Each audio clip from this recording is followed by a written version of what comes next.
Yo, what's going on, guys? Henis here. From the 20th through the 22nd, you guys know I wasn't able to stream for you guys, and I also wasn't able to tell you exactly why I wasn't able to stream. You knew I was going on a trip, you knew I was heading out to California, but I couldn't give you the specifics. But if you haven't guessed already by the title of this video and the gameplay you're watching in the background right now, I was very graciously invited by Activison and Sledgehammer Games out to the Sledgehammer Games headquarters in San Francisco to record some early DLC 3 footage for COD WW2. Now, if you guys have been a supporter of my channel for a long time, you will know that I am a big fan of Call of Duty. Recently, Fortnite has literally taken over my life and my channel, but I will always be a Call of Duty fan at heart. So when I was graciously given this invitation by Sledgehammer Games to come out and get some DLC footage, of course, I was incredibly excited and willing to go ahead and do that. Now, as some of you guys may have noticed by this point, the gameplay you're watching in the background right now is not actually mine. It was actually provided by Chris, or Swag XBL. I got a chance to meet him at this LAN event for the very first time. Super cool dude and a beast at Call of Duty. If you don't know who he is, his channel link will be in the description down below. He was nice enough to provide me with this gameplay because how I did at this LAN event, for those of you guys who know, I am a keyboard and mouse player, not a controller player. And going to this Call of Duty event in San Francisco, prior to that, I probably had about 20 to 30 minutes of practice with a controller, and that's not an exaggeration at all. I'm literally garbage with a controller, so I knew you guys were going to beg for this. So what I did is I edited probably about 30 seconds, 20 to 30 seconds of a little bit of a cliptage that goes to show really how bad I am with the controller. I hope you guys enjoy this.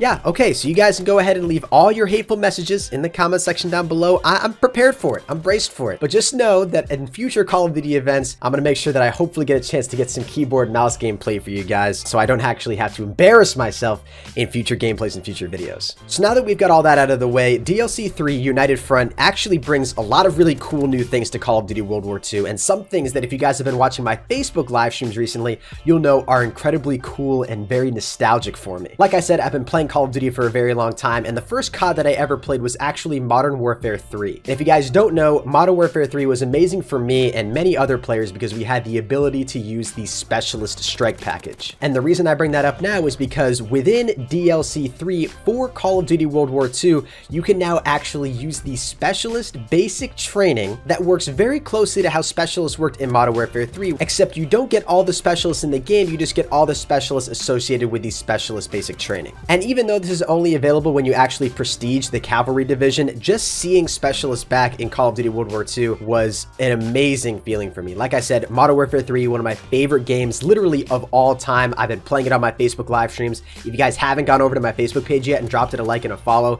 I will be streaming it more and more often over there, and I'm also playing some Black Ops 2 as well. Just going back, playing some old games, having some fun over there. So my link to my Facebook will be in the description down below if you ever want to come and chill when I'm playing some of these games. But Specialists for me holds such a special place in my heart, no pun intended, and I absolutely love that they brought it back here into COD World War II. And like I mentioned, Specialist is only available if you actually prestige the Cavalry Division. Now, the big thing with the Cavalry Division is you actually get a riot shield that you can carry on your back, which acts similar to what we've seen with the riot shield from Modern Warfare 2 and Modern Warfare 3, in the sense that it does turtle you, so it is going to protect you from bullets that are being shot at from behind. So if an enemy's chasing you, they try to shoot you from behind. Really, the only spots that they can hit you are around your ankles. Another interesting feature with this shield is it actually doesn't take any damage, even though you do see hit markers when you're actually shooting at it. That was a little bit confusing for me when I was at this recording event. It took a little bit of getting used to, because when I'm seeing hit markers, I'm expecting I'm hitting an actual person, but instead I was hitting a riot shield. And the reason that's significant is because, like I said, the riot shield doesn't appear to take any damage, and I don't think you can actually shoot it off the player. There's also no visible damage on the riot shield, like what we saw back in Modern Warfare 3 and Modern Warfare 2. So when you shoot the riot shield,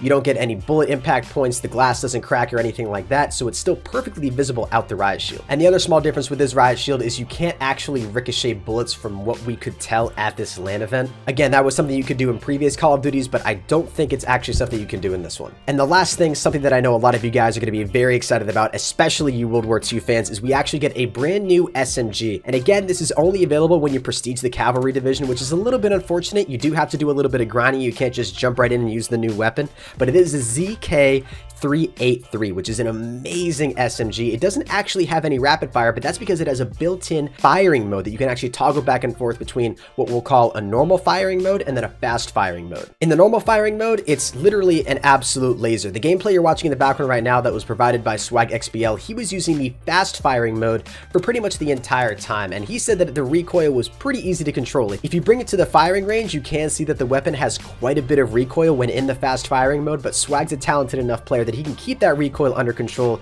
and really just annihilate the enemies in this gameplay. And yes, before you guys ask, I was on the enemy team in this gameplay, and yes, I am the guy that goes like 3-22 or 3-24, but that's because I'm using a controller, okay? When I'm using a keyboard and mouse, hopefully I'll be able to do a little bit better, although probably not too much better against SwagXBL. But anyways, guys, that's gonna go ahead and wrap up today's video. Again, I haven't uploaded the Call of Duty video in an incredibly long time, but it feels really good to be back and commentating over some Call of Duty gameplay again. And again, huge thank you to Sledgehammer Games and Activision for flying me out, giving me the opportunity to actually record some of this early DLC footage. I think Sledgehammer Games has done an amazing job recently at bringing a lot of really cool and interesting new content to Call of Duty World War II. And those of you guys who are really into the game, let me know what you think about DLC 3 down in the comment section below. But anyways, guys, that's going to go ahead and wrap up today's video. Really hope you enjoyed. If you did, make sure you go ahead and drop a like, subscribe as well if you have not done so already. Like I said earlier, SwagXBL is the beast behind the gameplay. If you haven't checked him out, his channel link's in the description down below. And that is all, ladies and gentlemen. Until next time, everybody, keep gaming, and as always, stay cool.